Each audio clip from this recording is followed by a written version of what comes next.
On the night of January 20th, 1852, winter lay over Cedar Ridge plantation like a shroud, but nothing in the frozen air could match the cold inside Moses Cain.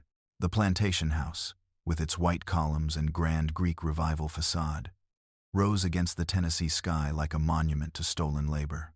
Behind it, far enough that the Hartwell family could sleep without hearing the whispered pain of the enslaved, the cabins sat in a crooked line, their chimneys coughing thin threads of smoke into the dark.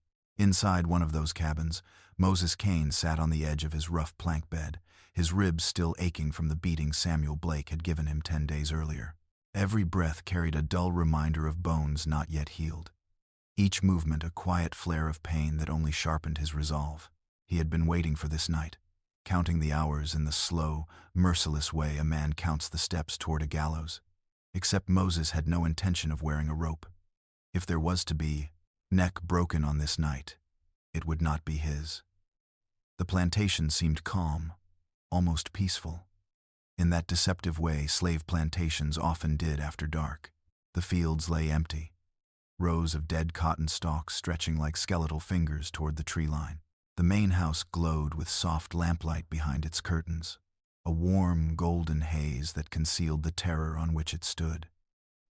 Out in the quarters, most of the enslaved people had sunk into exhausted sleep.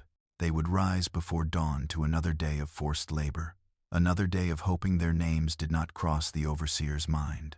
Blake's cabin sat apart from both the big house and the slave quarters, equidistant from the people he brutalized and the master who paid him to do it.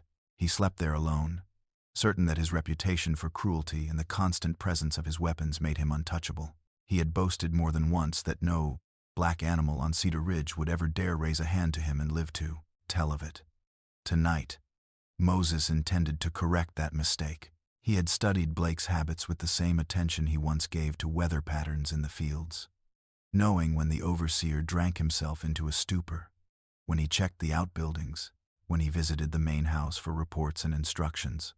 Moses knew, down to the minute, when Blake made his final walk of the night boots, crunching over frozen dirt, keys clinking softly on his belt, the faint jingle of his pistol holster as he swung open his cabin door. Hours earlier, Moses had gone to the big house under the pretense of delivering a message from the quarters. No one noticed him linger just a little too long near the gun cabinet, his calloused fingers steady as he slipped a pistol and a small pouch of ammunition into the folds of his coarse shirt. No one questioned why a man with scars along his back and fresh bruises along his ribs moved so quietly, eyes lowered, voice respectful. They had spent years underestimating him. Tonight, they would discover what that oversight could cost. The cotton hoe waited outside Blake's cabin, leaned against the wall where the overseer had left it after striking an enslaved boy across the shoulders for dropping a sack earlier that day. The blade still held traces of dried earth and faint, rusty stains that were not soil at all. Moses had chosen it not just for practicality, but for symbolism. It was the tool Blake had forced into his hands in the fields, an instrument of profit when guided by the overseer's commands. In Moses's hands, it would become something else entirely. Around midnight, the plantation settled into its deepest silence. The last lights in the big house dimmed. Dogs dozed in the yard, their ears twitching now and then to distant sounds in the woods. The winter wind slipped through the bare branches, carrying no hint of what was about to happen. To anyone looking from the outside, Cedar Ridge appeared secure, calm, unthreatened. Moses stepped out of his cabin into the cold, moonlit yard. His breath came out in pale bursts, vanishing into the dark as quickly as they formed. He moved with the careful stillness of a man who had grown used to making himself small, invisible when white eyes were near. But there was nothing small about him now. At 6 feet tall, with the broad shoulders and hard muscle carved by 15 years in the fields, he was a figure whose very silhouette seemed to carry both strength and inevitability. He walked in a slow arc that avoided the main paths, cutting across the edge of the fields, boots barely crunching over the frost. Each step brought him closer to Blake's cabin, closer to the defining moment that divided the life he had been forced to live from the life he was about to seize. There was fear in him, Any man sane enough to understand consequences knew fear, but it moved alongside something larger, a cold, precise clarity. He reached the side of Blake's cabin and paused. The dim light flickering through the window told him the overseer had left a lantern burning low, as he often did after drinking. Moses could imagine Blake sprawled on his narrow bed or slumped in a chair, boots still on, the smell of whiskey mixed with sweat and tobacco smoke hanging in the air. Inside that room was the man who had beaten an elderly woman named Sarah until she collapsed. The man who had split Moses's skin open with a whip until blood soaked the dirt beneath him. The man who believed fear and pain were the only languages worth speaking. Moses reached for the cotton hoe, fingers closing around the worn wooden handle. The weight of it was familiar. The balance, something his body understood without conscious thought. He had swung this tool 1,000 times in service to someone else's profit. Tonight, he would swing it for himself. He slipped through the cabin door with a quiet push, the hinges barely murmuring. The air inside was thick and sour. The lantern's weak glow lit Blake's sleeping form. Sprawled on the bed with his mouth open, the rise and fall of his chest heavy and careless. His pistol hung from a peg on the wall, just out of easy reach from where he lay. He had not bothered to keep it closer. Fear lived in the quarters, not here, or so he believed. For a long moment, Moses simply stood there, watching. The entire plantation, the entire life he had known, balanced on the breath between one heartbeat and the next. If he walked away, the morning would come like every other, bringing another day of labor, another day under Blake's eye, another day waiting for the next beating that might finally kill him. If he acted, there would be no going back. Whatever waited in the mountains, hunger, cold, bullets would be preferable to a life lived on his knees. He raised the hoe. The first blow came down with the brutal, efficient force of a man who had spent his life harnessing his body's power at another's command. The blade struck Blake's skull before the overseer even fully woke, before he could form the curse that rose to his lips. Bone cracked with a wet, sickening sound that would echo in Moses's memory for the rest of his days. Blake jerked once, twice. Then Moses brought the hoe down again, and again. By the time the lantern's flame wavered under the disturbance, Samuel Blake's reign over Cedar Ridge had ended. The man who had been hired specifically because he was willing to push violence to the edge of murder lay still, his blood soaking into the straw mattress, dripping down onto the rough wooden boards below. For 15 years, Blake had decided who among the enslaved would be punished, who would be spared, who would be broken. In less than a minute, Moses had overturned that hierarchy forever. He dropped the hoe beside the bed, the handle clattering softly against the floor. His hands shook not from regret, but from the adrenaline flooding his body. He turned to the wall, took the pistol and ammunition, and tucked them into his clothing with methodical care. Everything he needed, he had already arranged. The path to the big house, the route to the barn, the way out toward the woods. Every step had been rehearsed in his mind through long nights of pain and planning. Outside, the winter sky stretched black and endless above the plantation, the stars cold and distant witnesses. Moses moved toward the main house, where records were kept, where ledgers listed human beings alongside livestock and tools, where paper and ink transformed flesh into property. The fire he intended to set there would not be just an act of destruction. It would be a declaration to the Hartwells, to Tennessee, to anyone who heard of it, that he would no longer exist as a line in any man's account book. In the coming hours, Cedar Ridge would awaken to flames clawing at the night, to screams and frantic scrambling, to the realization that someone they had owned had turned predator. But in that quiet moment, as Moses crossed the yard with stolen weapons and unshakable resolve, the plantation still dreamed. Only one man knew that its age of unquestioned power had just ended. Moses Cain had become something new. He was no longer just an enslaved field hand. He was now a fugitive, an outlaw in the making, a man with nothing left to lose in a wilderness waiting to test how far his courage and intelligence could carry him. And as he walked into the dark toward the main house, toward the first flames of the war he was about to wage, the South had no idea that its most feared mountain man had just begun his long journey into legend. By the winter of 1852, Cedar Ridge stood as one of the proudest symbols of Tennessee's cotton empire. 1,000 rolling acres that seemed, to outsiders, the picture of prosperity. To those who lived behind its facade of white pillars and manicured lawns, it was a prison with no bars, a kingdom of exhaustion, ruled by fear. Beneath the surface, polish lay the rhythm of chains, the hiss of the overseer's whip, and the endless groan of bodies bent under bales of cotton that were never their own. Moses Cain had been born into that rhythm. His earliest memory was not of a parent's face, but of the creak of the cabin door at dawn, of footsteps in the yard, and of the voice that barked names for the day's field crew. He was 5 when his parents were sold south, a transaction recorded neatly in a ledger kept inside the big house. 2 adults, prime field hands, 27 and 24 years of age, sold to a trader bound for Louisiana. The handwriting was elegant, deliberate, almost beautiful. Beneath it, a single note. Child retained, useful age, soon. The child they retained grew into a boy who learned quickly that silence was safer than speech.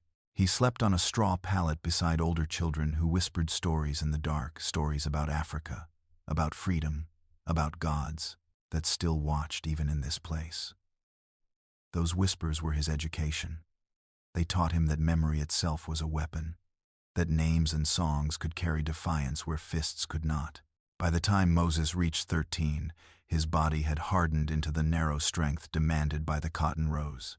His back carried the first scars of the whip. His hands had grown calloused until pain became background noise. Yet his eyes stayed alert, studying the smallest details. The overseer's patterns, the routes wagons took to the river, the way the sun dropped behind the hills at evening.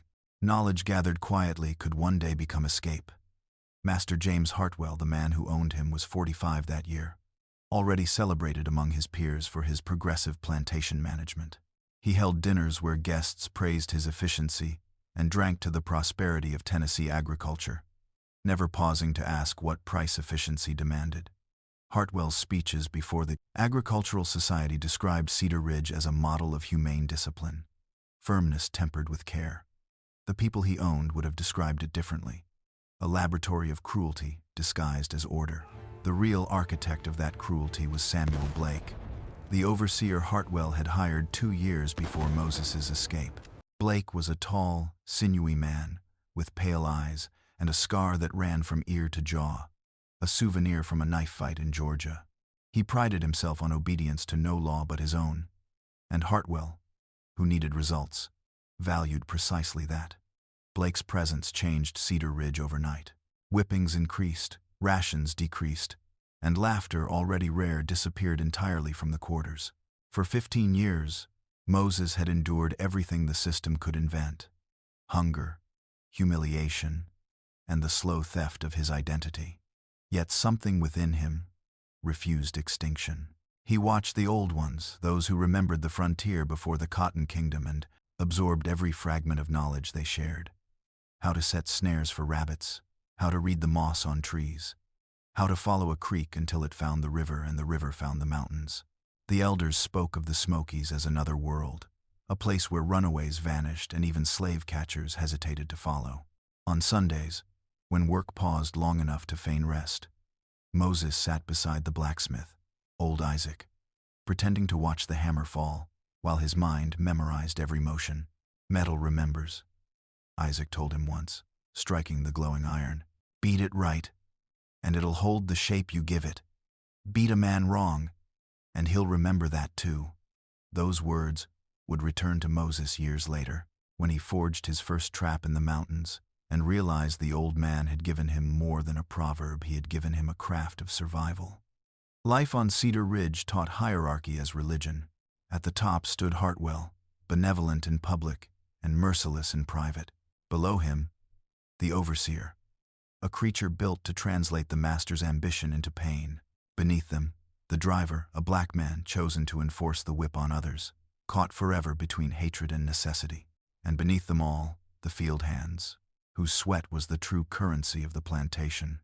Every sunrise renewed the same ritual: the horn's wail, the march to the fields, the drone of cicadas rising with the heat, and the endless picking until fingers bled through the lint. Moses became known for speed and endurance. Hartwell once bragged to visitors that Cain could outpick any two men on the ridge. Praise, in that world, was another form of possession. The more valuable an enslaved man became, the more fiercely he was guarded, the more brutally he was disciplined to keep him productive. When Blake arrived, he quickly recognized Moses as both asset and threat, a man whose physical power and quiet intelligence made him dangerous if he ever stopped obeying. The overseer tested him often. A missed quota brought lashes. A glance held too long invited fists. Moses endured each punishment with a stare that frightened even those meant to pity him. In that stare lay calculation. Every injury became a lesson. Every insult, a spark banked for later use. The plantation's routines disguised 1,000 small resistances. Women feigned illness to delay work. Men broke tools and blamed the weather. Children learned to mimic obedience while carrying messages between cabins. At night, when the moon was bright enough to see by, secret gatherings took place deep in the woods beyond the fields, prayer meetings disguised as spirituals.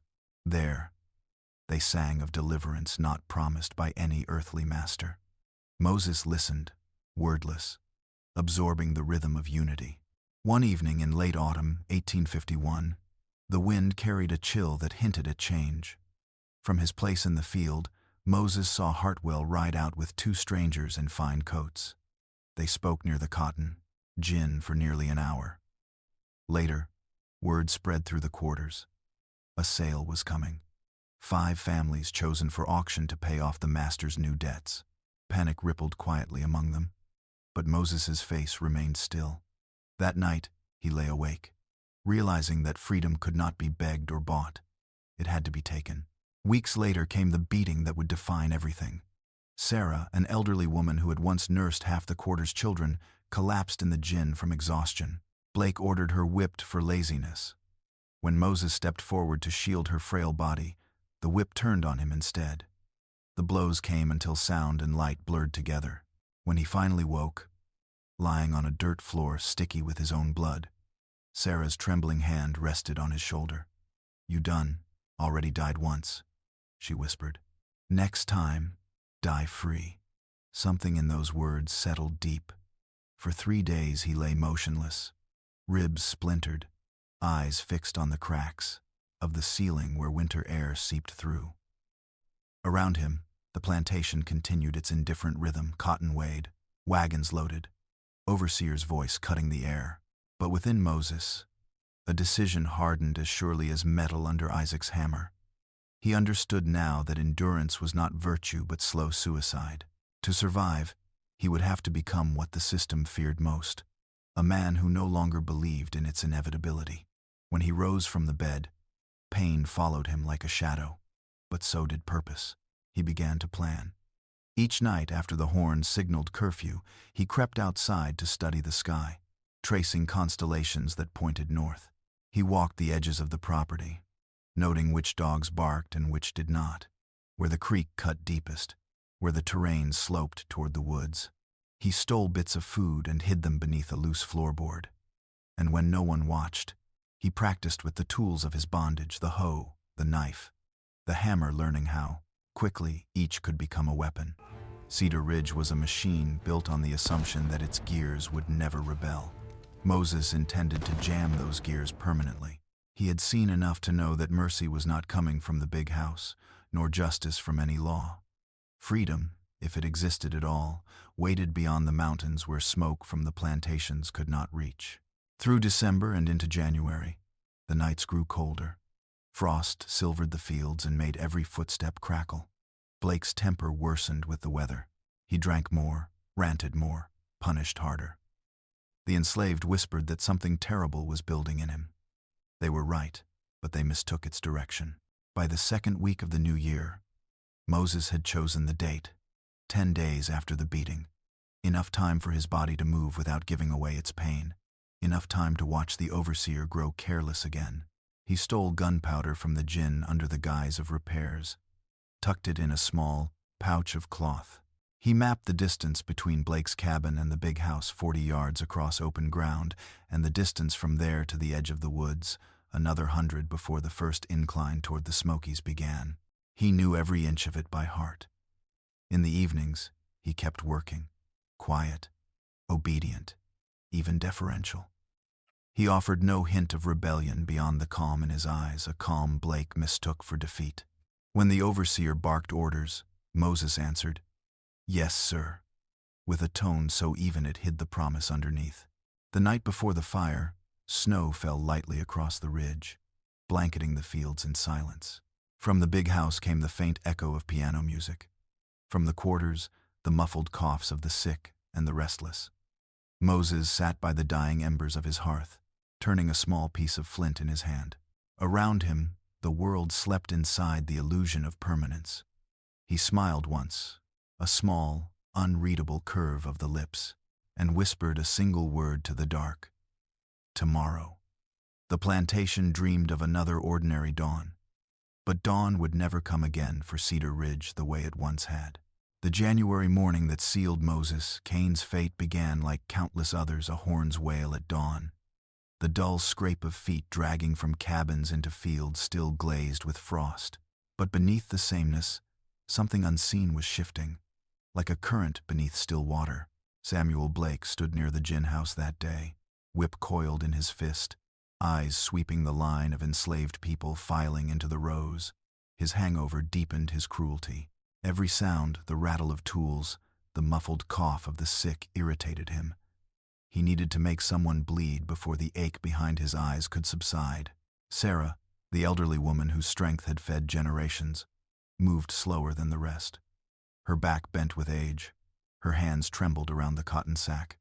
When she stumbled, Blake's voice cut the cold morning. "You worthless mule!" He strode toward her, his boots sinking into the mud. The others froze. They had seen this before. When Blake's rage turned on someone too weak to defend themselves, silence became a shield. No one dared speak, not even to plead. But Moses did not move out of fear.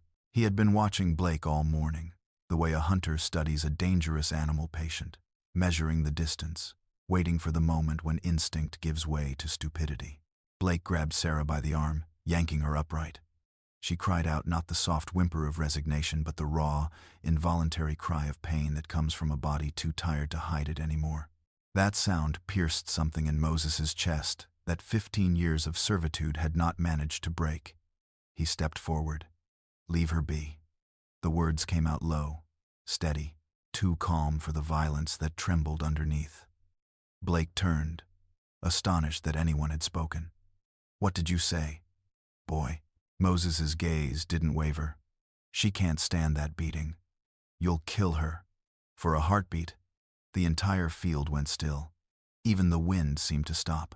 Then Blake's smile, a cruel twist of amusement, spread across his face. "You think you tell me what I can do?" He struck Sarah first, because he could, the whip cracking across her shoulder. She fell. Then he turned to Moses, the smile gone. The whip lashed across Moses's chest with the sound of tearing flesh. Pain exploded, sharp and bright. Another strike, and another. The field became a blur of noise, Sarah's sobs, Blake's curses, the gasps of the onlookers, who could not look away. But Moses did not fall.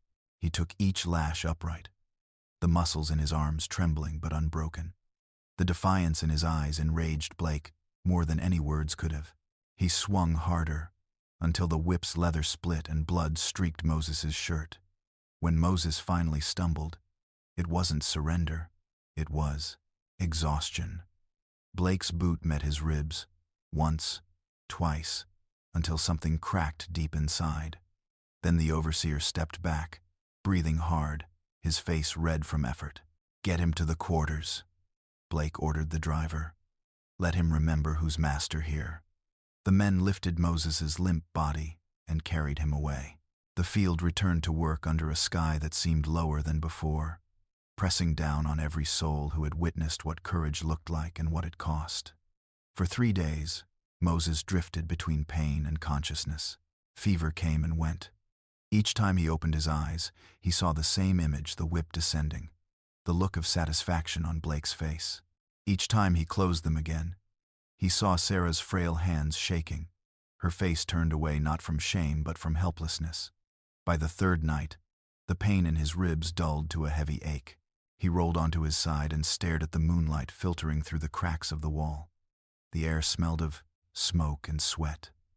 The voices outside were low, someone praying, someone whispering a song too soft to catch. Moses understood then that he had already died once. The man who had bowed his head, who had believed survival was enough, was gone. What remained was something new, something forged out of rage and clarity. He realized that death itself had lost its terror. Only submission frightened him now. He sat up slowly, every movement dragging knives through his ribs. Beneath the bed, he pulled out a small scrap of paper he had hidden months before, a torn corner from a newspaper Hartwell's son had left behind. He couldn't read every word, but he knew enough to understand the heading, "Reward for Runaway." There was a crude drawing of a man in chains. He stared at that drawing for a long time, then whispered, "Not me." The next morning, he forced himself back into the fields, moving carefully to disguise the pain. Blake smirked when he saw him return. "Learned, your place. Have you?" Moses said nothing. He bent to work, slow but steady, eyes on the rows ahead. The overseer took his silence as surrender. That mistake would cost him his life. Over the following nights, Moses began to prepare. Every act of survival became an act of rebellion. He learned which doors in the big house creaked, which ones didn't. He mapped the guard dogs' patrols. He listened to the gossip of the driver who boasted about the overseer's nightly whiskey. He learned to move through the shadows of the yard as silently as wind. When he could, he tested his strength, pushing his body until pain blurred into endurance. The broken ribs still protested, but he ignored them. The pain had become part of him, a reminder of why he could never stop. He thought often of Sarah, still recovering from her injuries, whispering prayers in her cabin. "Freedom's in the blood," she told him once. "It don't wash out." He had not believed her then. Now, as he gathered stolen food, cornmeal, dried meat, a bit of lard, and wrapped them in a sack, he finally understood. By the 10th night after the beating, the decision was complete. He had stolen a pistol from the big house, carefully replacing the hammer pin so it would fire when he needed it. He had found the overseer's path between his cabin and the gin house, the one he walked every night before turning in, and he had chosen his weapon, the same cotton hoe Blake forced into his hands each morning. The transformation of that tool into an instrument of liberation was deliberate. Every strike would carry 15 years of labor, every ounce of pain returned in kind. As he sat outside that evening, pretending to mend a broken harness, the wind carried the scent of burning pine from the north fields. Somewhere in the distance, a dog barked, then fell silent. The sky glowed faintly orange as the last sunset of his old life faded. He thought briefly of what might follow: the chase, the hunger, the possibility of dying alone in the mountains. But those thoughts no longer frightened him. The real death had already happened in the dirt of that field, beneath the overseer's whip. Whatever came next could only be freedom, however brief. He lifted his gaze toward the hills, dark against the horizon. They rose like sleeping giants, ancient and silent, waiting for him. He felt a strange calm settle in his chest. "Tomorrow," he whispered again. When night fell, he slipped from his cabin. The moon rode low, thin and sharp as a blade. Every sound carried farther in the cold, the crunch of frost, the faint creak of wood as the wind shifted. He moved quickly, keeping to the shadows, heart steady. The overseer's cabin loomed ahead, its window lit by a single lantern. Through the curtain of frost, Moses could see Blake seated at a table, head bowed over a bottle. His posture sagged with drink. Moses waited, watching until Blake's movements slowed, until his head nodded and his breathing deepened. Then he approached, step by step, the hoe balanced in his hands. When he reached the door, he paused. For a moment, he thought of his mother, the memory so faint it might have been imagined, her hand on his head, her voice saying his name before she was sold away. He wondered if she would understand what he was about to do. He decided she would. He opened the door. The lantern flickered. Blake stirred, muttered something unintelligible, then sank back into the chair.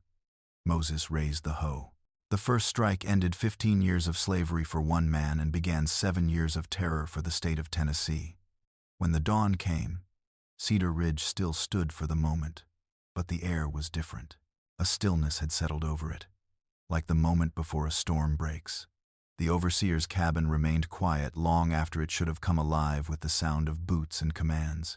By the time Hartwell's servants discovered what lay inside, Moses was already gone, vanishing into the pale blue edge of morning. Behind him, he left the body of the man who had broken his ribs, the scorched remains of ledgers soon to burn, and a story that would spread across every plantation in the region. The enslaved whispered his name with something close to reverence.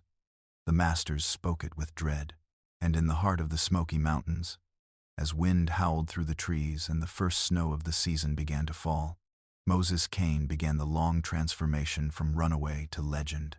When the first glow of dawn touched the edges of the Tennessee horizon, Moses Cain had already crossed the boundary between the known and the forbidden. Behind him, the plantation burned flames, consuming the records of his existence, the ledgers that called him property, the walls that had enclosed his every breath. The fire's light flickered against the sky like a second sunrise, and though he did not turn back to watch he felt its heat on his neck as he vanished into the tree line. The cold bit deep that morning. The ground was frozen hard, and his breath came out in pale clouds that hung in the air before dissolving. He had wrapped himself in a rough blanket stolen from his cabin, a pistol tucked beneath it, the small pouch of food tied at his waist. Each step away from Cedar Ridge made the weight of fear heavier. Not lighter fear of the hunt he knew would come, of dogs and guns and men who saw his death as profit. But beneath that fear ran another current, exhilaration, sharp and bright as lightning in his veins. He had never walked freely before. Every step had always been commanded, every destination chosen by someone else. Now the earth itself seemed new beneath his boots. The forest ahead waited like a dark cathedral, branches heavy with frost, shadows deep enough to swallow a man whole. That was where he belonged now, in the spaces the masters feared to enter. By noon, he reached the edge of the low hills. The land began to rise in slow folds, the first hints of the Smoky Mountains lifting against the winter sky. He followed a narrow creek northward, careful to walk in the water whenever possible to hide his tracks. His ribs still ached from the beating, but the pain served as a kind of compass, a reminder of what waited if he faltered. He knew pursuit would come quickly. By the time Hartwell's men discovered the overseer's body, they would have saddled horses and unleashed the hounds. He imagined the horn sounding across the plantation, the barking of bloodhounds echoing through the valley, the cries of panic and fury as they found the big house in flames. He pictured Blake's body carried out into the yard, Hartwell cursing his name. Every mile Moses gained before they began the chase was a mile between him and that vengeance. At a shallow bend in the creek, he knelt to drink. The water was so cold it burned his throat. For a moment he closed his eyes and listened. The whisper of wind in the trees, the groan of ice shifting along the banks, the distant cry of a hawk circling overhead. These were the sounds of a world untouched by whips or chains. He whispered a name to that world, his own, as if to confirm that he existed. The first night in the wilderness tested every lesson he had learned. He found shelter beneath a rock overhang, where the ground rose above a narrow ravine. There he built a small fire, using flint he'd carried in his pocket for months, waiting for this night. The flame struggled at first, hissing in the cold air, then caught on the dry bark and rose into a faint, trembling light. He warmed his hands above it and ate sparingly from his stolen food, a handful of cornmeal baked into hard cakes, a strip of smoked meat, a few dried beans. The wind carried sounds from far below, shouts, barking, a faint echo of hooves. They were searching already. He pressed himself deeper into the shadows and covered the fire with earth until only embers glowed. He knew how the hounds hunted, following scent and heat. He rubbed his skin with river mud to mask the smell of sweat and smoke. then scattered ashes across the path he had taken. When the noises faded, he lay back against the stone, staring at the black sky.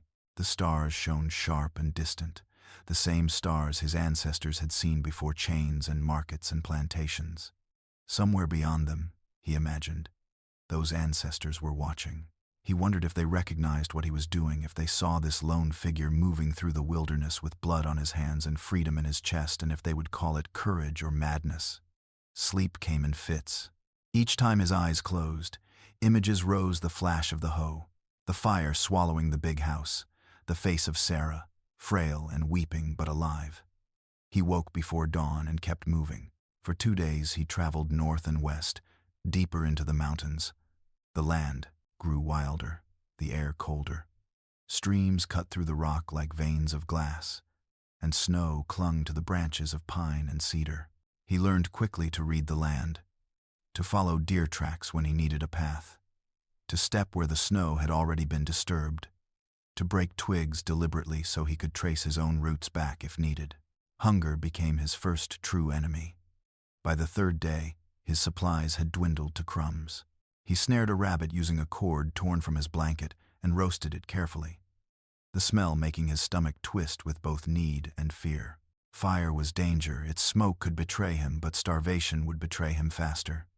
He ate quickly, burying the bones in the snow, and moved on before the wind shifted. On the 4th morning, he found signs of others' footprints, old but human, leading toward a ravine where smoke once had risen. He followed cautiously and discovered the remnants of a small camp, a charred ring of stones, fragments of clothing, and the faint imprint of shackles in the frozen mud. Runaways had been here before.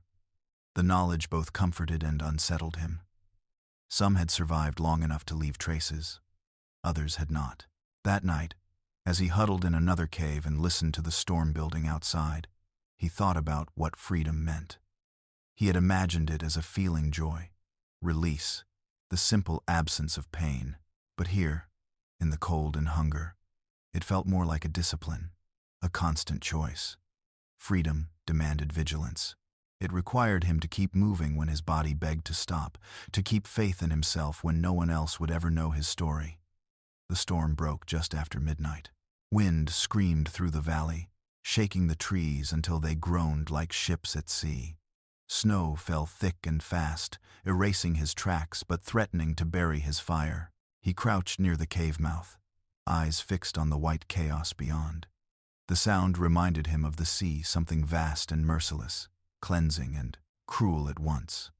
He thought then of Cedar Ridge, of the men who might still be searching. Somewhere down there, torches moved through the darkness, dogs whining against the cold, men shouting orders over the storm. They would not give up easily. Hartwell's pride demanded blood, but the snow, Moses realized, was his ally now. Every flake that fell thickened the barrier between him and them. He whispered a prayer of gratitude to whatever power ruled the mountains. By dawn, the storm had eased. The world outside his cave lay transformed, a vast, unbroken sheet of white stretching to the horizon. The air was silent, except for the drip of melting ice. He stepped out carefully, his breath clouding the stillness, and for the first time since his flight began, he smiled. The smile was brief but real. In the blinding light of that frozen morning, he felt something close to rebirth. The man who had labored under the sun in cotton fields was gone. In his place stood another, harder, leaner, quieter. The wilderness was both teacher and trial, and it was shaping him into what he needed to become. Days blurred into one another. Hunger taught him to set snares better, to recognize which plants offered nourishment and which promised death. The cold forced him to build thicker shelters, to use moss as insulation. To sleep wrapped in animal skins, he scavenged from old traps left by hunters. The mountains gave nothing easily, but they gave him everything he needed to survive. Weeks later, when he heard voices again, faint, cautious, calling softly through the trees, he froze. They were not white voices. They carried the cadence of the quarters, the quiet caution of those who had learned to speak where walls had ears. He waited until one voice called a name he recognized from Cedar Ridge. Jacob. From the trees, A figure emerged gaunt, frostbitten, eyes wide with disbelief. Moses? For the first time since the fire, he spoke another man's name aloud. Jacob. The reunion was wordless at first, only two men gripping each other's arms in the cold, neither sure if the other was real.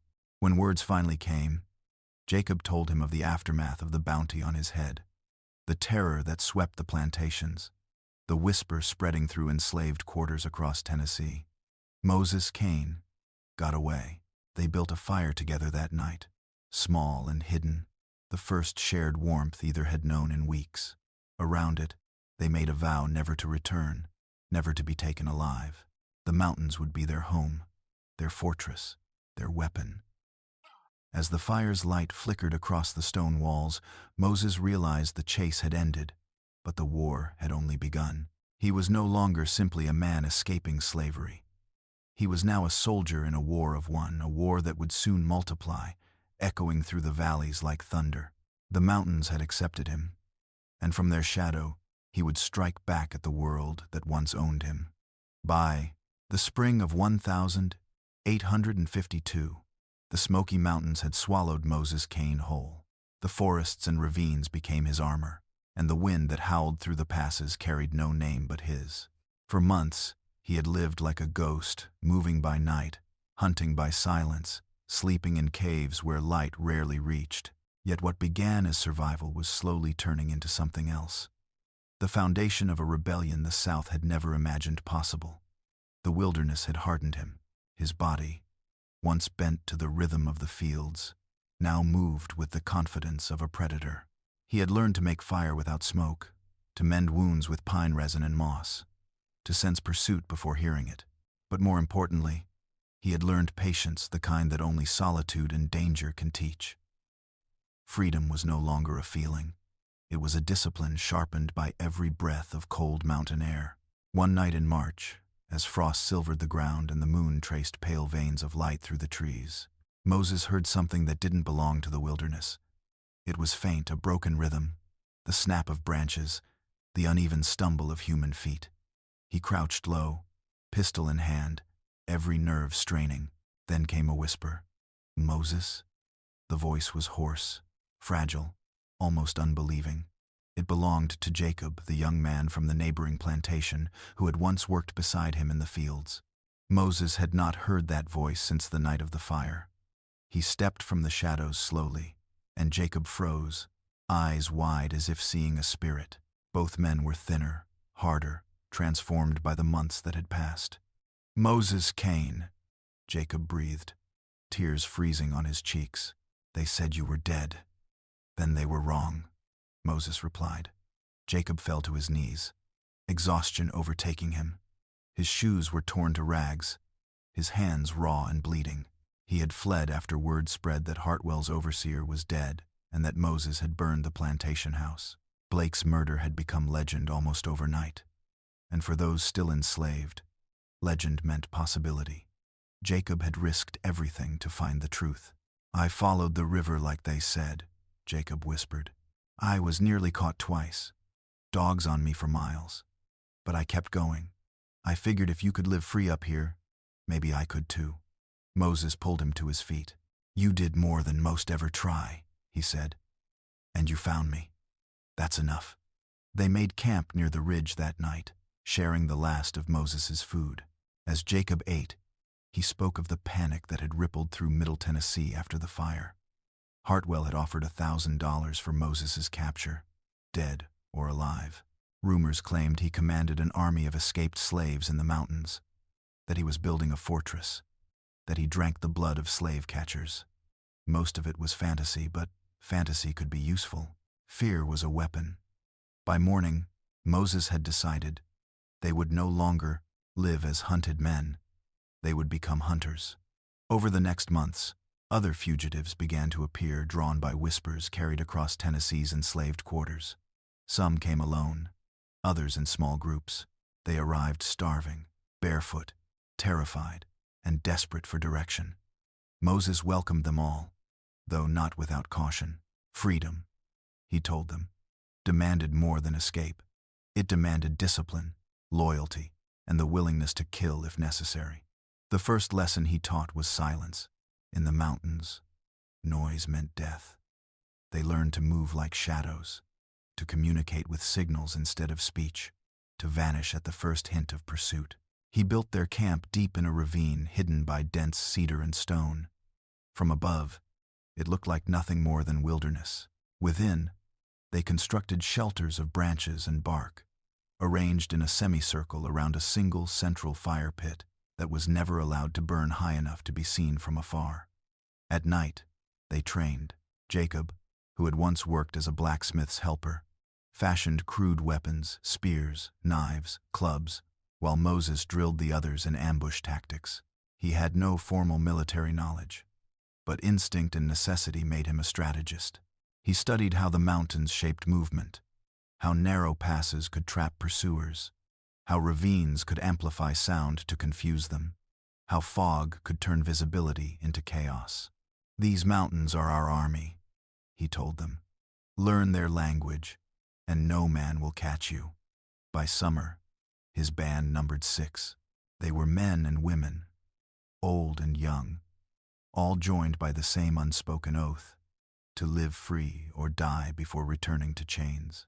Among them was Ruth, a former cook who had fled after her master's assault; Elijah, a tall, silent man once forced to fight other slaves for his owner's amusement; and Samson, a white deserter from the Tennessee militia who had killed a captain and fled into the hills. At first, Moses distrusted him, but Samson's knowledge of firearms proved invaluable. Under his guidance, they learned to clean, load, and repair guns scavenged from dead bounty hunters or stolen during raids. The first raid was small, more a test than a declaration. A slave coffle was being transported through a narrow pass. 20 men chained together and guarded by 4 traders. Moses and his band watched from the ridge above, the dawn fog cloaking their movements.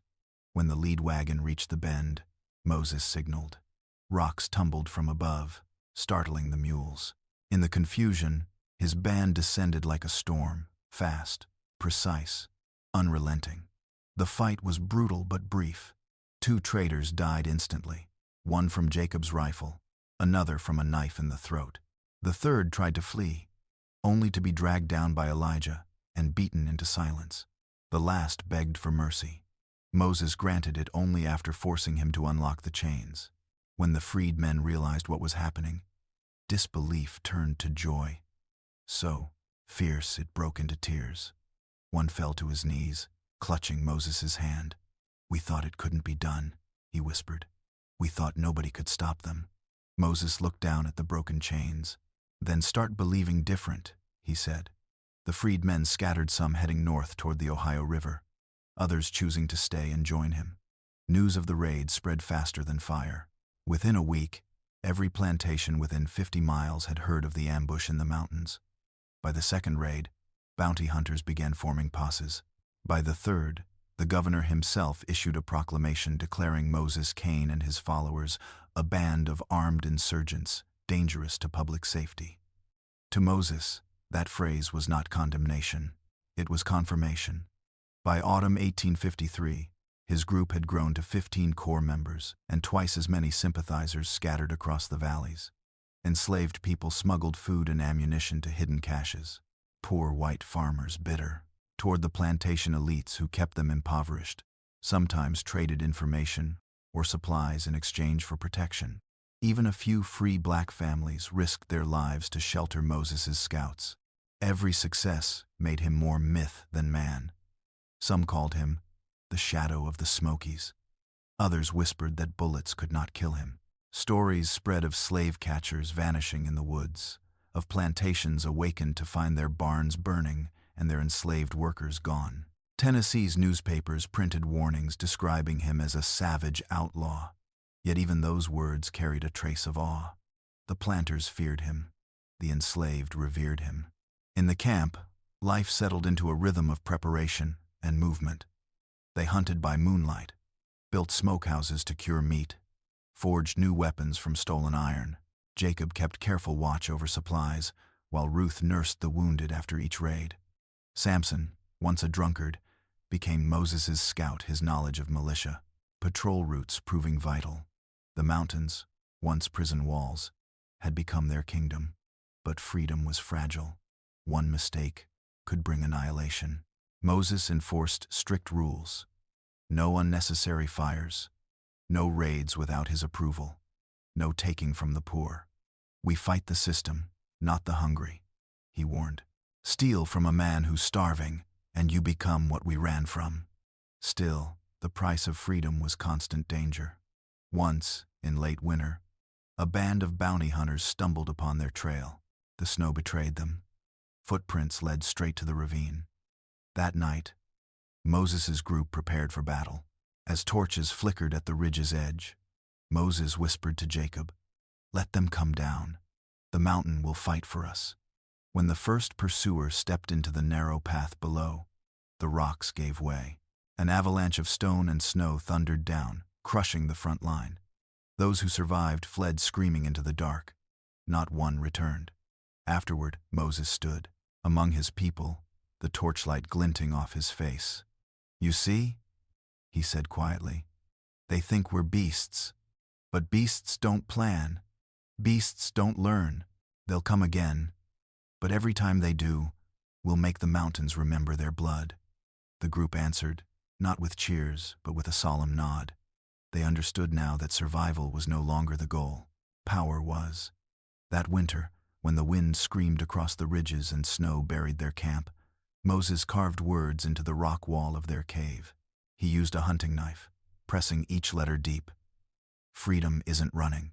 It's fighting and not stopping." The others read it by firelight, and though few could read fully, they memorized the shape of the letters, the way each stroke cut through stone. The message became their creed. From that night on, they were no longer fugitives. They were soldiers of a hidden war, one that would soon set Tennessee ablaze.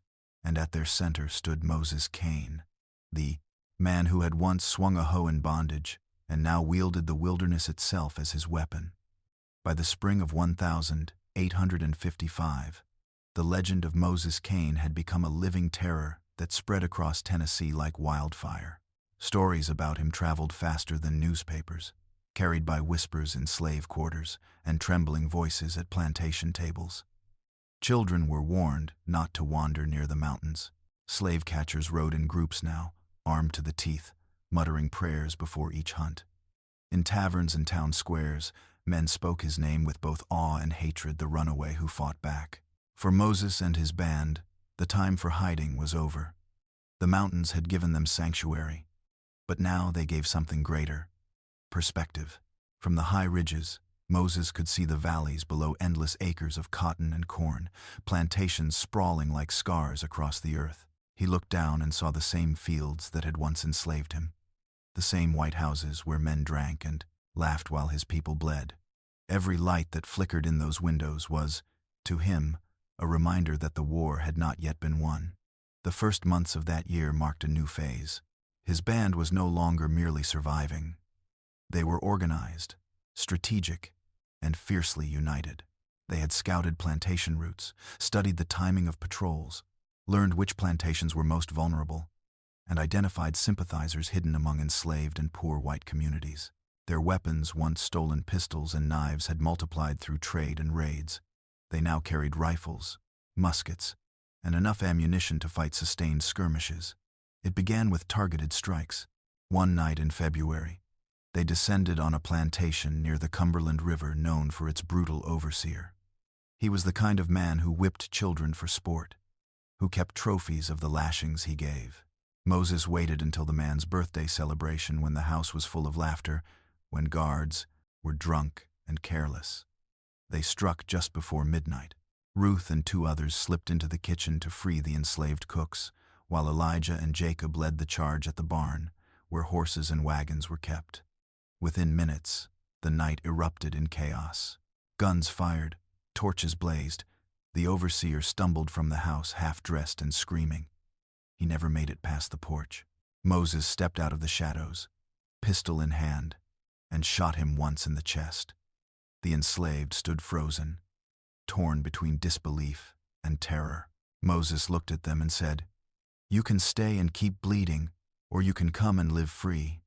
Decide before the sun comes up." By dawn, 40 people had fled into the woods with his band. Behind them, the plantation house burned to the ground, another monument of cruelty turned to ash. The success of that raid changed everything. It proved that the myth was real, that a small group of fugitives could not only evade capture but defeat those who claimed power over them. It terrified plantation owners, who now faced the possibility that rebellion could rise from the mountains at any time. In March, Tennessee's governor declared a bounty of $5,000 on Moses Cain. Dead or alive, an extraordinary sum in an era when most men earned less than $1 a day. The bounty attracted an army of bounty hunters, vigilantes, and ex-soldiers hungry for profit. Some were seasoned killers, others drunken opportunists. None fully understood what they were chasing. Moses prepared for them. He turned the geography of the Smokies into a labyrinth of death. Ravines became traps, ridges became sniper points, and caves became hidden arsenals. His band learned to fight like ghosts, striking from nowhere, vanishing into fog, leaving behind nothing but bodies and fear. In late spring, a column of 15 bounty hunters entered the northern pass. They carried rifles, dogs, and maps provided by state militia scouts. They expected an easy kill. What they found instead was a slaughter. The ambush began at dusk. Rocks tumbled from above, crushing horses and men. Gunfire cracked from the tree line, not panicked or wild, but precise. The hunters fired blindly into the woods, hitting nothing but air. Within minutes, the pass was filled with screams and smoke. When the survivors fled, they stumbled upon a tree where Moses had left a message carved into the bark. No chains in these mountains, only graves. The story of the massacre reached Nashville within days. Newspapers called it the Smoky Massacre. And though the official death count was 12, rumors claimed it was twice that. The state militia increased patrols, but even they feared venturing too deep into the mountains. By summer, Moses's raids had evolved into full-scale military operations. He no longer struck random targets. Every assault had purpose: to free, to cripple, to humiliate. He targeted plantations that served as supply hubs, destroyed cotton gins and storage barns, and ambushed supply wagons traveling to market. He even raided a small town near the Georgia border, seizing weapons and burning the sheriff's office where captured fugitives had been held. Each success swelled his ranks. Enslaved men and women from across the region escaped to join him, braving rivers, dogs, and gunfire to reach the safety of the mountains. By autumn, his band numbered nearly 30 fighters, with dozens more sympathizers scattered through nearby towns and plantations. The most daring attack came in early 1856 at Hickory Grove, one of the largest and most profitable plantations in Middle Tennessee. The owner, Colonel Robert McKinney, was a former militia officer known for boasting that no slave of his had ever run away. He kept a private arsenal and a dozen armed guards. Moses knew destroying Hickory Grove would send shockwaves across the state. He spent months planning it, using intelligence gathered from sympathetic enslaved workers. He mapped the plantation's layout, the fields, the slave quarters, the overseer's residence, the armory. He learned the guard rotations, the timing of supply deliveries, the placement of lanterns that marked paths through the night. On March 3, 1856, under a moonless sky, Moses led 40 men and women down from the mountains. Each carried a weapon. Each wore dark cloth smeared with soot to blend into the night. They struck just before dawn. Ruth led a small group to the women's quarters, cutting chains and whispering for silence. Jacob and Elijah moved on the stables, slitting reins and freeing horses to cause confusion. Moses himself led the assault on the main house. When McKinney stepped onto his porch, hearing the chaos outside, Moses was already there, gun raised. "You said no one runs," Moses said. "You were right. Tonight, they fly." The shot that followed shattered more than silence. It shattered the illusion of security that every private plantation owner in Tennessee had believed in. By sunrise, Hickory Grove was in ruins. Over 60 enslaved people were freed. The main house reduced to a skeleton of charred beams. The militia arrived 2 days later to find nothing but smoke and footprints leading into the hills. The Hickory Grove raid made Moses Cain the South's most wanted man. The governor called him a domestic terrorist. Ministers preached sermons describing him as the devil's agent. But among the enslaved, his name became something sacred, whispered during midnight prayers, carved into cabin walls, sung quietly in hymns disguised as gospel songs. For Moses, victory came with its own burden. The larger his band grew, the more mouths he had to feed, the more camps he had to conceal, the more internal tensions he had to manage. Not everyone who joined came for the same reasons. Some sought freedom, others sought revenge. A few brought old hatreds and jealousies with them. Moses kept discipline through both fear and respect. Freedom without order, he told them, is a candle in the wind. Still, he could feel the weight of leadership pressing on him. Every raid meant risk. Every decision meant lives. At night, when the campfire burned low, he would sit alone, listening to the wind move through the trees, and wonder how long the mountain would protect him. In one of those nights, Jacob found him staring into the dark. "You ever think of stopping?" Jacob asked. Moses shook his head. "You stop when you're caught," he said quietly. "Not before." "Then what's the end of it?" Moses didn't answer right away. The firelight flickered across his scarred face, revealing lines of exhaustion and purpose that no rest could erase. "The end?" he finally said. "When there's nothing left to burn that was built on our backs." By the winter of 1856, the line between outlaw and general had blurred completely. The militia now treated Moses's band as a rebel army, deploying hundreds of men in coordinated hunts. Yet for all their numbers, the mountains still belonged to him. His scouts intercepted patrols, his traps destroyed supply lines, his messengers spread disinformation that sent soldiers chasing shadows. The plantation system had begun to bleed economically, psychologically, and spiritually. Insurance rates for slave property skyrocketed. Traders avoided Tennessee's routes. Planters moved their operations farther south. For 7 years, the mountains had whispered Moses Cain's name like a warning. But after Hickory Grove, that whisper became a roar. And in the halls of power, from Nashville to Richmond, men began to ask a question that chilled them. If one runaway slave could wage a war this long, what would happen if 10,000 did the same? By the winter of 1859, the story of Moses Cain had become something larger than fact, part truth, part nightmare, part prophecy. For 7 years, Tennessee's mountains had hidden him, sheltered him, and made him into the symbol of every fear the slave-holding South could imagine. He was the whisper that turned plantation lights on at midnight, the reason men rode armed even to church, the ghost who haunted the dreams of every overseer who'd ever raised a whip. Yet behind the legend was a man leaner now, older, his face carved by cold and hardship, his eyes sharp as flint. That winter, he knew his time was running out. The raids had grown too large, the attention too fierce. Hickory Grove had drawn more than bounty hunters. It had brought the state militia itself. Governor Samuel Roane, humiliated by years of failure, had sworn that Moses Cain would not see another spring alive. He gathered over 300 men, soldiers, volunteers, and trackers, and placed them under the command of Colonel Nathaniel Latham, a veteran of the Mexican War known for his cruelty and precision. Latham's orders were simple: kill Moses Cain and every one of his followers. Burn the mountain if you must. The militia marched out of Knoxville in late February. By then, snow still clung to the higher passes, and mist rose from the valleys like smoke. The soldiers carried torches, muskets, and enough supplies to last a month. They moved methodically, sweeping each ridge, interrogating farmers, searching caves. Latham's scouts had learned from captured fugitives where Moses's last stronghold lay, a cave complex high above the Tennessee Valley, accessible only through a narrow defile between 2 cliffs.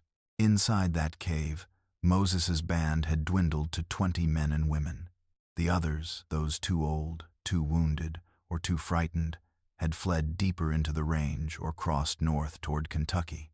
Those who remained had chosen to fight to the end. They had fortified the cave with stone walls and narrow firing slits, stocked it with weapons, and built escape tunnels leading into the forest. Their supplies, though meager, could last a few weeks. But Moses knew no amount of food or fire could outlast an army. He spent the night before the siege walking the perimeter, his boots crunching over frozen earth. The wind whistled through the cracks of the rock like a voice whispering old names. He paused at the entrance, where the valley opened below a sweeping, endless blackness dotted with the faint glow of farmhouses. Somewhere down there, Hartwell's descendants still lived in comfort. Somewhere down there, the world he had defied went on pretending it had triumphed. Jacob approached quietly, rifle slung over his shoulder. His hair had turned gray at the temples, though he was barely 40. "They're coming," he said. Scouts saw torches 2 ridges away. Moses nodded. "Then let them come." Jacob hesitated. "There's still time to move deeper. Maybe scatter, regroup later." Moses looked out at the valley again. "No, you scatter. They'll pick you off one by one. Here, we make them pay for every inch. Every life they take will cost them 10. He turned to face his old friend, the firelight reflecting off his eyes. "If they want Moses Cain dead, they'll have to bury him under this mountain." The siege began at dawn on March 21st, 1859. The militia advanced in 3 columns, rifles ready, torches flaring against the fog. They came shouting orders, threats, the usual mixture of fear and bravado that soldiers use to drown out their own mortality. As they entered the pass, the echo of their boots bounced off the cliffs. Then came the first shot. Jacob's bullet dropped the lead scout instantly. A second shot followed from Ruth, and another from Elijah. Within seconds, the entire pass erupted in gunfire. The militia scrambled for cover as the echoes multiplied, making it impossible to tell how many shooters there were. Smoke thickened the air. Men screamed, horses reared, muskets misfired. Latham barked orders to fall back and regroup, cursing, "The devil's in the rocks." But retreat in that terrain was chaos. The narrow path that led to the cave was steep and slick with melting snow. Soldiers tripped, fell, and dragged others down with them. By the time they reformed at the base of the ridge, 12 men were dead, 18 wounded. Inside the cave, the air reeked of gunpowder. Moses reloaded calmly, wiping sweat from his forehead. "Don't waste ammunition," he told them. "Wait for clear targets. Let them think we're more than we are." For 2 days, the militia tried everything.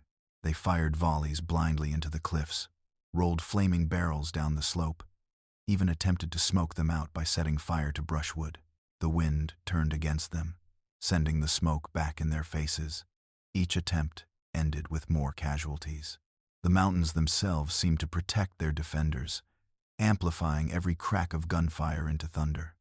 On the 3rd day, Latham changed tactics. He ordered cannon brought up, from the valley small mountain guns that could be disassembled and hauled by mules. It took half a day to position them.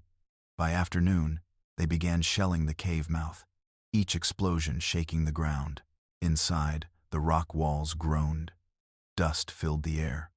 One shot collapsed part of the outer wall, killing a young fighter named Samuel instantly. Ruth dragged his body back, her face streaked with soot and tears. "We can't hold forever," she whispered. Moses's jaw tightened. "Then we'll hold until the end." That night, as the militia prepared another bombardment, the defenders gathered around their dim fire. They were dirty, bloodied, and exhausted. Yet when Moses spoke, every face lifted to listen. "I don't know what waits for us tomorrow," he said. "Maybe death, maybe something worse. But remember this, we were free. We made them fear us. Every man and woman who ever raised a hand against us will die knowing we were never theirs to own. Whatever happens here, that truth will live longer than any of us." No one spoke after that. The fire flickered, casting shadows that danced across the cave walls like restless spirits. At dawn, the final assault began. Latham sent all 300 men forward, advancing under the cover of cannon fire. The mountain shook as if the earth itself wanted to swallow the fight whole. The defenders fired until their rifles overheated, until their ammunition dwindled to a few rounds each. When the last bullet was spent, they fought with knives, hatchets, even stones. The militia climbed over their own dead to reach the entrance. Smoke poured from the mouth of the cave. The sound was indescribable, a storm of shouts, gunfire, and screams that blurred into a single roar. Moses fought in the front line, pistol in one hand, knife in the other. When his gun jammed, he swung the butt into a soldier's skull, shattering bone. He moved like a force of nature, every motion deliberate, every strike. Born of 15 years of rage, Jacob fell beside him, hit in the shoulder.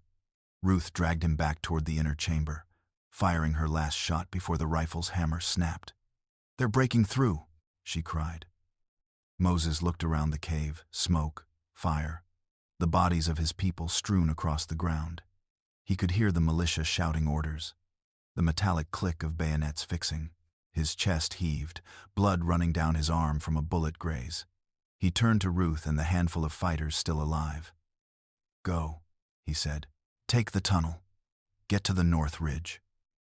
"We won't leave you," Ruth said, voice trembling. "You will," he answered, "because one of us has to live to tell it." She hesitated, tears cutting paths through the grime on her face. Then she nodded once and disappeared into the tunnel with the wounded.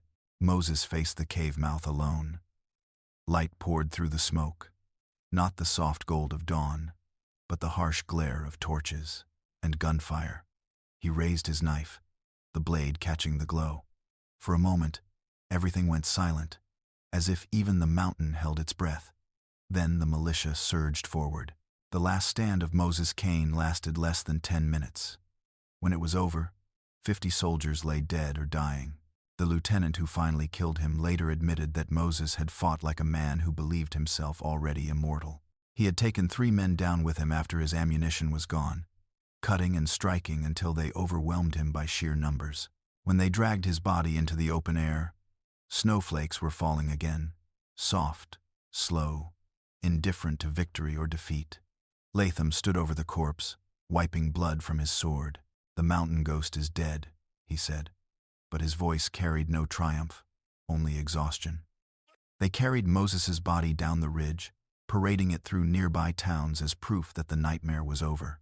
Crowds gathered to see him, the outlaw who had defied the state, the man who had become myth. His face, even in death, seemed calm, as if he had seen something the rest of them never would. In Nashville, they displayed him in the county square. Thousands came, planters, townsfolk, enslaved people forced to march by their masters. Some spat, some crossed themselves, some wept quietly, turning away so no one could see. The state declared victory. The newspapers announced the end of the Cain Rebellion. But in the quarters and the hills, people whispered a different story, that Moses had not died, that he had vanished into the mountains once more, waiting for the day his people would need him again. Even the soldiers who survived the siege carried that unease home. They spoke of the echo that followed them down the ridge, a low moaning in the wind that sounded eerily like laughter. In truth, the war of Moses Cain had ended, but the legend of the mountain man who chose death over chains had only just begun. When the smoke cleared from the Tennessee mountains and spring began to creep timidly across the ridges, the land itself seemed changed. The scars of cannon fire marked the cliffs like dark veins. Burned trees leaned toward the valleys in silent witness. The air still carried the faint, bitter smell of powder and blood, though weeks had passed since the last shot was fired. The war of Moses Cain was over, but the peace that followed was uneasy, as if the mountain was holding its breath, unwilling to release the memory of what it had seen. In the towns below, the authorities celebrated as though they had slain a demon. Colonel Nathaniel Latham returned to Nashville a hero, leading a procession of soldiers through streets lined with spectators. Behind them, a wagon carried what was said to be the body of Moses Cain wrapped in canvas, guarded by 6 armed men. Crowds surged forward to glimpse the remains of the man who had defied the state for 7 years. Ministers rang church bells. Newspapers printed the story in bold headlines. The mountain rebel dead Tennessee, restored to order. But beneath the triumph, there was unease. Men who had fought in the siege woke in the night to the echo of gunfire and the image of a figure standing against the cave's entrance, knife raised against the dawn. Some claimed they had seen his body blink before the canvas covered it. Others whispered that the man they buried wasn't Moses at all, that his people had switched bodies during the chaos. The rumors grew so persistent that the governor ordered the body displayed publicly for 3 days. It was placed in the county courthouse, guarded day and night. Thousands came to look. The white citizens came to confirm victory. The enslaved came to mourn in secret.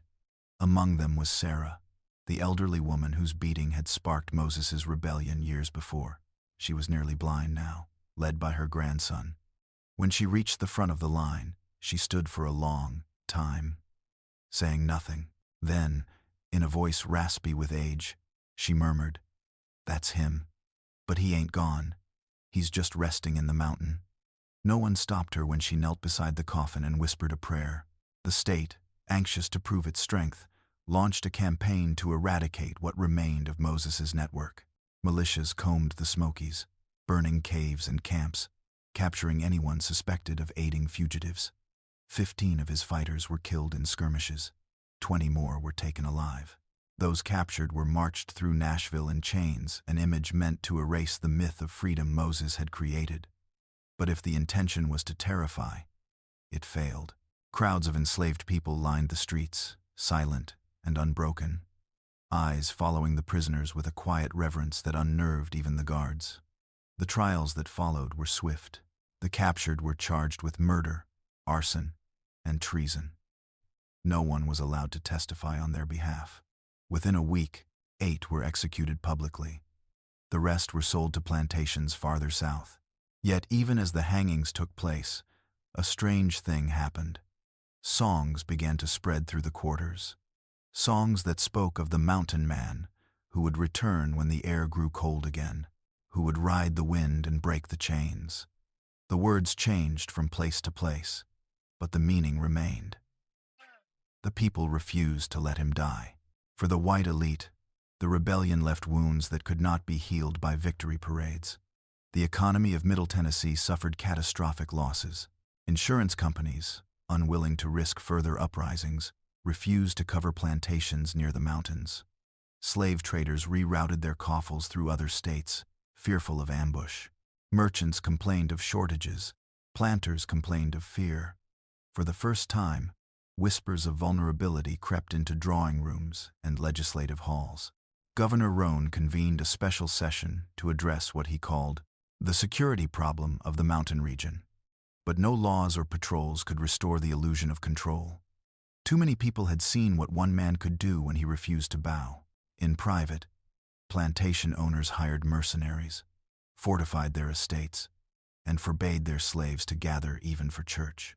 Yet the more they tried to smother the flame, the brighter it glowed in secret places, in whispered prayers, in hidden meetings, in the defiant eyes of those still in chains. The people who had fought beside Moses scattered like seeds carried by the wind. Some fled north through Kentucky, joining the Underground Railroad and helping others escape. Others vanished into smaller bands that continued to raid plantations, though none achieved the same scale or legend as their fallen leader. Ruth, who had escaped through the tunnel on the final day, made her way to Ohio and later to Canada. There she told the story of Moses Cain to anyone who would listen: abolitionists, preachers, journalists. Her testimony reached newspapers in Boston and New York, where readers struggled to believe that an enslaved man had led a 7-year guerrilla war in the American South. Her accounts, and those of other survivors, inspired Northern abolitionists, who used Moses' story as proof that enslaved people were not passive victims, but capable soldiers and strategists. Pamphlets appeared bearing titles like "The Black Spartacus of Tennessee" and "The Mountain Rebellion." Lecturers invoked his name at rallies, describing him as both martyr and prophet. Some embellished the tale, claiming his band had numbered in the hundreds, that he had commanded an army hidden in the Appalachian peaks. The details mattered less than the symbol. Moses Cain had become a myth large enough to frighten one half of a nation and inspire the other. In the South, however, his name was forbidden. Ministers preached sermons warning that rebellion led only to damnation. Plantation. Owners destroyed every copy of Northern papers that mentioned him. School teachers omitted his story from lessons, and courts banned any discussion of the uprising. But erasure could not reach the mountains. There, in the dark corners of the Smokies, stories survived like coals buried under ash. Hunters who ventured near the site of the final battle spoke of hearing voices in the wind, faint cries, the crack of distant gunfire, the ghostly echo of a horn. One farmer claimed he saw footprints appear in freshly fallen snow that led straight into a wall of rock and vanished. "That's Moses walking," the locals said. "The mountain keeps him." A year after the rebellion's end, the cave where he died became a place of pilgrimage for Tennessee's enslaved population. Groups traveled at night, risking beatings or death if caught. They brought offerings, pieces of cloth, small carved figures, scraps of metal. Some buried messages there, names of the dead, prayers for freedom, promises to remember. By 1861, when the Civil War erupted, soldiers from Tennessee's black regiments carried those same songs into battle. Many had been born after Moses's death, yet they spoke of him as if he were marching beside them. "We fight like Cain," one Union officer recorded a soldier saying after a skirmish near Chattanooga. "We don't run no more." For the men who took up arms against the Confederacy, Moses was proof that resistance had roots older than the war itself. In campfires and trenches, his story was retold. A man who refused to kneel, who chose death over slavery, who turned the tools of his bondage into weapons. They painted his name on their rifles, carved it into the handles of knives. Some swore they saw him in their dreams before battle, a tall, dark figure standing among the pines, silent but watchful. After emancipation, the newly freed searched for the places that had shaped their legend. The mountain cave was rediscovered by a group of former slaves in 1866. They found fragments of musket balls, rusted knives, and, carved deep into the stone wall, a single phrase still legible through soot and lichen. "Freedom isn't running, it's fighting and not stopping." They built a small wooden cross outside the cave and marked the spot with a pile of stones. Over the years, pilgrims replaced the wooden marker with iron, then with granite. By the 1922, the local black community had erected a permanent monument, a rough-hewn obelisk bearing the inscription, "Here Moses Cain died free, after 7 years of mountain warfare against slavery." His courage proved that freedom is not granted, but taken. The state ignored the site for decades. Officials refused to include it in historical registries, and vandals often defaced it. Yet the people rebuilt it every time. Each generation added something new, a plaque, a fence, a wreath. Children came on Sundays to hear elders recite his story. There, voices rising and falling with the rhythm of memory. As the century turned and the civil rights movement took root, Moses's name returned to public speech. Activists marching through Nashville and Memphis carried signs that read, "Cain's children will not kneel." Historians finally began to piece together his life from surviving records, plantation ledgers, militia reports, and oral histories. Dr. James Crawford of Vanderbilt University published the first comprehensive account in 1958, calling Moses the most effective guerrilla leader in American slave history. In his lectures, Dr. Crawford often paused before describing the final siege. "Understand what it meant," he told his students. "In a world where slavery was law, Moses Cain made himself the law. He turned a system built on fear into one that feared him." The acknowledgement came slowly, but it came. Today, the Tennessee Historical Society lists Moses Cain among the state's most significant figures. The cave where he fell is a protected site. School children visit it each year, though the official plaques soften the story, speaking of a man who resisted injustice, rather than a slave who waged war. Yet among those who still visit on cold winter nights, the old belief endures that his spirit remains in the mountain, listening to the wind, watching. When the night grows quiet, they say, you can hear the faint echo of footsteps on stone, the click of a pistol being cocked, the whispered vow that began it all, never enslaved again. The rebellion of Moses Cain did not end slavery. The plantations continued, the auctions resumed, the chains rattled for 6 more years. But his defiance had cracked something far deeper than the foundations of a single system. It shattered the illusion that the enslaved were powerless, that the world they endured was unchangeable.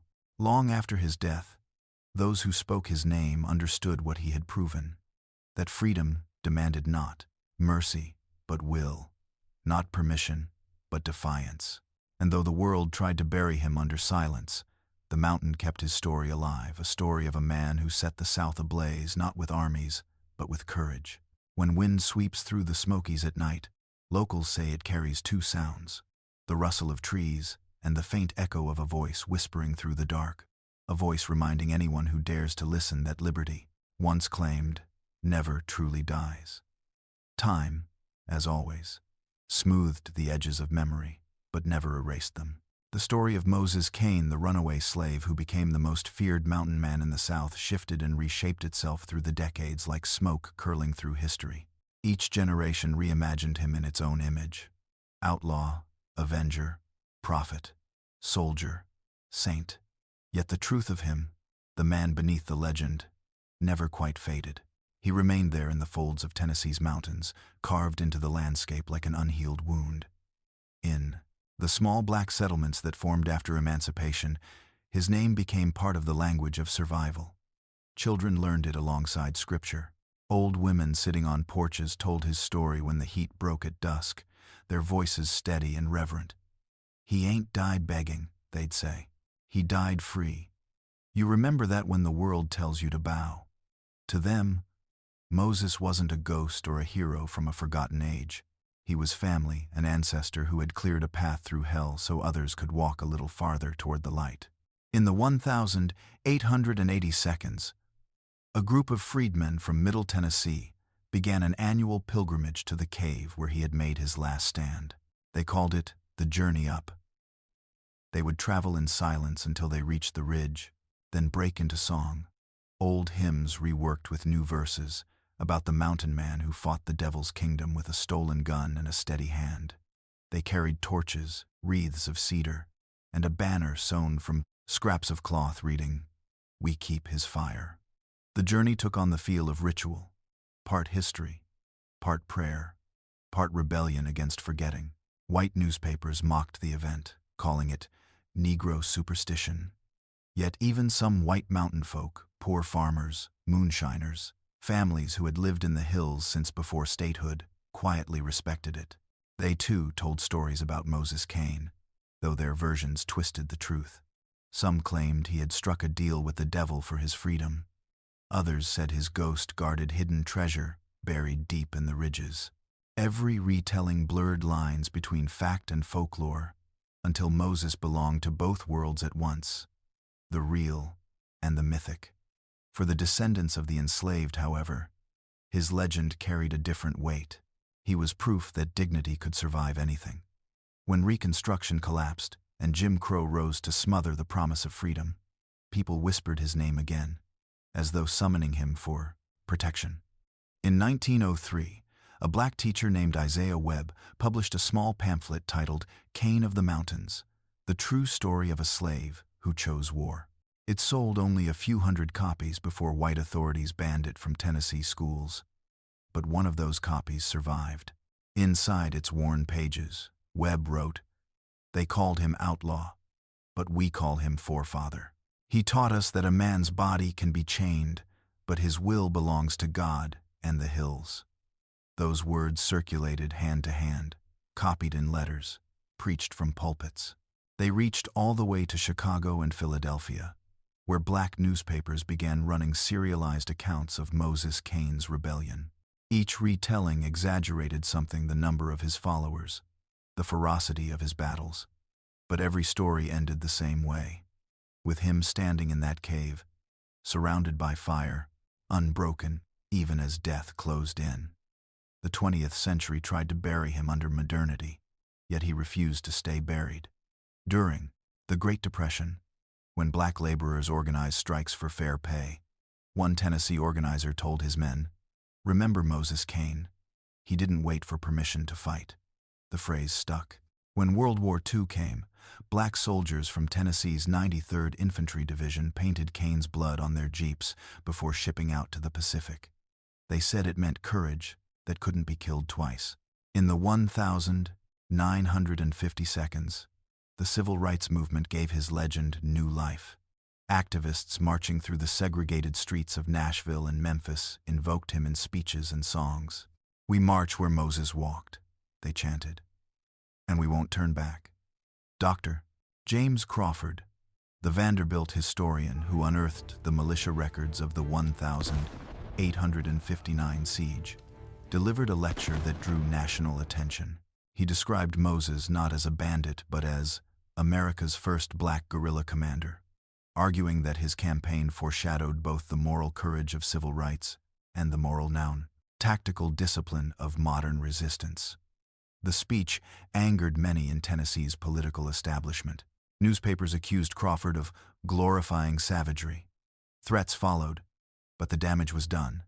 Moses Cain had re-entered the nation's conscience. Journalists, artists, and musicians began to rediscover him. Folk singers wrote ballads in his name. Painters depicted his final stand in strokes of red and gray, smoke curling through the cave like the breath of a dying god. A play titled The Mountain War premiered in Atlanta in 1963, portraying Moses as a tragic hero betrayed by his own followers. It toured for 5 years, performed in churches and community centers across the South. Even the state that once hunted him could not silence him forever.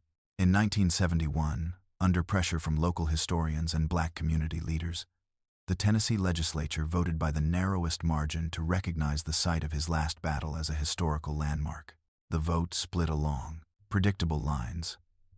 Older legislators called it rewriting history, while younger ones called it finally telling the truth.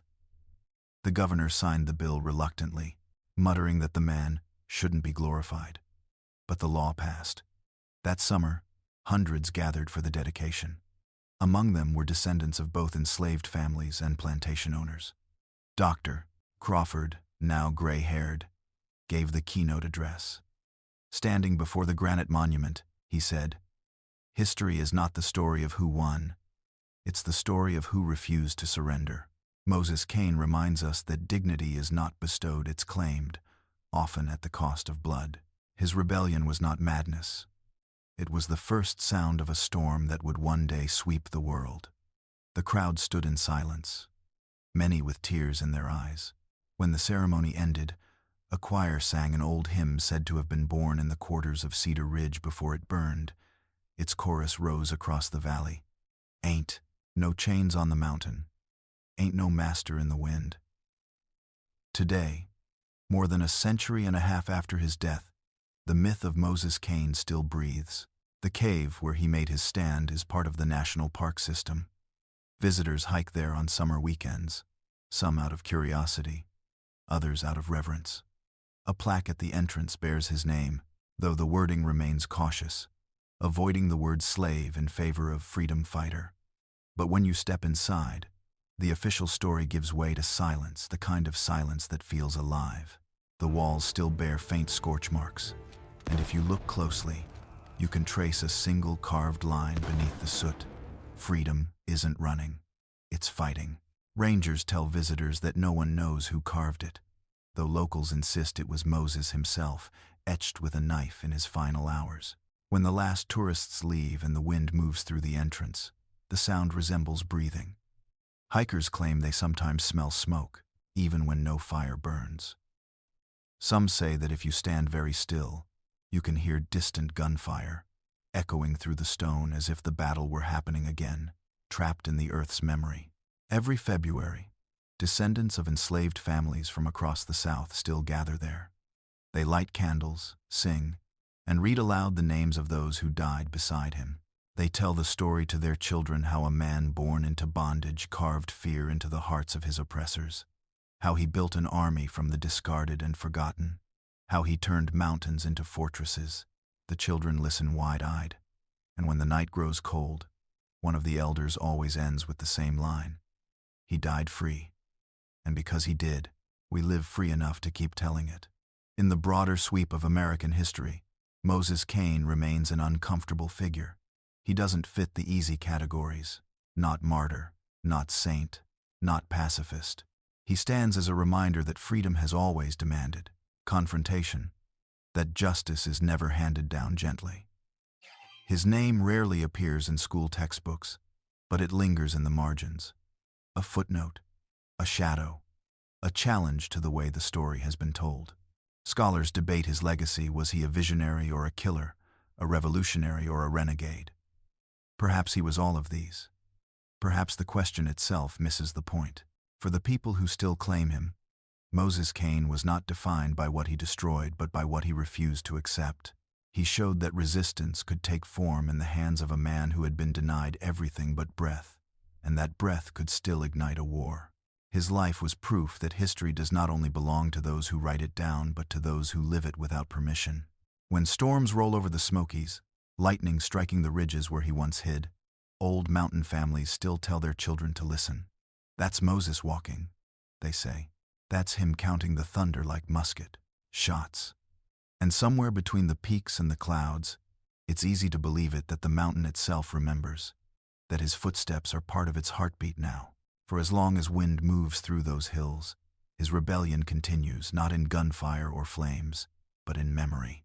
It lives in the stubborn refusal to forget, in the courage to speak truth against comfort, in the quiet conviction that freedom, once fought for, never truly dies. And if you stand on that ridge at dusk, when the world turns silver and still, you might feel it too, the pulse of something eternal moving beneath your feet. The mountain breathes, and through it, so does he.